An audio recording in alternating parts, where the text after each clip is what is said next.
Hi everyone, welcome back. Here I'll be discussing separate paintings in depth and explaining the references behind them. If you enjoyed this video, please don't forget to like and subscribe to MediumRareChicken.com. The Zoot Suit Riots were a series of violent clashes during which mobs of U.S. servicemen, off-duty police officers, and civilians brawled with young Latinos and other minorities in Los Angeles. The June 1943 riots took their name from the baggy suits worn by many minority youths during that era, but the violence was more about racial tension than fashion. As the Zoot Suit became more popular among young men in African American, Mexican American, and other minority communities, the clothes garnered a somewhat racist reputation. Latino youths in California, known as pachucos, often wore flashy zoot suits, pork pie hats, and dangling watch chains, were increasingly viewed by affluent whites as menacing street thugs, gang members, and rebellious juvenile delinquents. Wartime patriotism didn't help matters either. After the bombing of Pearl Harbor and the U.S. entry into World War II, wool and other textiles were the subject of strict rationing. The U.S. War Production Board regulated the production of civilian clothing containing silk, wool, and other essential fabrics. Despite these wartime restrictions, many underground tailors in Los Angeles, New York, and other parts of the country continued to make these popular zoot suits, which used what some would say an unnecessary amount of fabric. Servicemen and many other people saw the zoot suits as a flagrant and unpatriotic waste of resources. The local media was also very eager to fan the flames of racism and moral outrage. On June 2nd, 1943, the Los Angeles Times reported, "Fresh in the memory of Los Angeles is last year's surge of gang violence that made the zoot suit a badge of delinquency. Public indignation seethed as warfare among organized bands of marauders prowling the streets at night brought a wave of assaults and finally murders."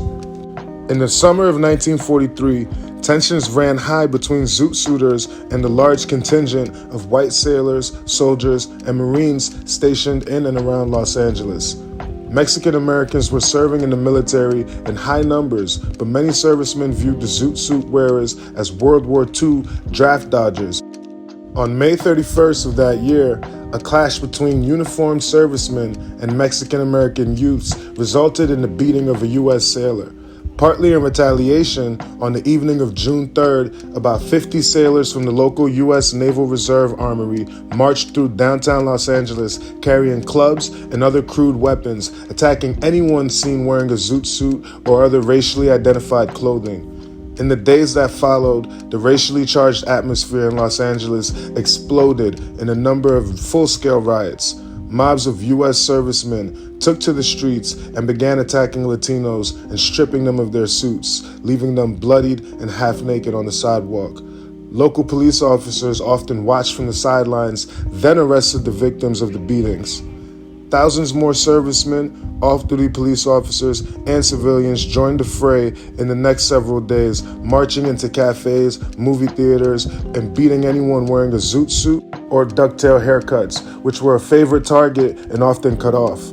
Blacks and Filipinos, even those not clad in zoot suits, were also attacked. By June 7th, the rioting had spread outside of downtown Los Angeles and into Watts, East LA, and other neighborhoods. Taxi drivers offered free rides to servicemen to rioting areas, and thousands of military personnel, civilians from San Diego and other parts of Southern California converged on Los Angeles to join the mayhem. Leaders of the Mexican American community implored state and local officials to intervene.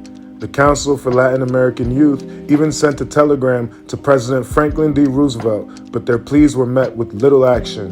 One eyewitness, writer Carrie McWilliams, painted a terrifying picture. On Monday evening, June 7th, thousands of Angelenos turned out for a mass lynching. Marching through the streets of downtown Los Angeles, a mob of several thousand soldiers, sailors, and civilians proceeded to beat up every zoot suiter they could find. Streetcars were halted while Mexicans and some Filipinos and Negroes were jerked out of their seats and pushed into the streets and beaten with sadistic frenzy. Quote, "Some of the disturbing violence was clearly racist in nature. According to several reports, a black defense plant worker, still wearing his defense plant ID, was yanked off a streetcar, after which one of his eyes was gouged out with a knife. Local papers framed the racial attacks as a vigilante response to an immigrant crime wave, and police generally restricted their arrests to Latinos who fought back. The riots didn't die down until June 8th, when U.S. military personnel were finally barred from leaving their barracks. The Los Angeles City Council issued a ban on zoot suits the following day. Amazingly, no one was killed during the week-long riot, but it wasn't the last outburst of zoot suit-related racial violence. Similar incidents took place that year in cities such as Philadelphia, Chicago, and Detroit. Now onto the painting at hand, titled Zoot Suit Legends. In this painting, you have two Zoot Suiters behind bars staring intently at the viewer. The Monopoly cop on the bottom left corner is pointing directly at the Navy logo to show the viewer who the real instigator was behind this incident. On the upper left corner is the actual logo from the 1943 Major League Baseball All-Star Game. This symbolizes the year that the events took place, and the weapon of choice being the baseball bat that was used in the majority of these conflicts. If you enjoyed this video, please don't forget to like and subscribe to MediumRareChicken.com on YouTube and Instagram.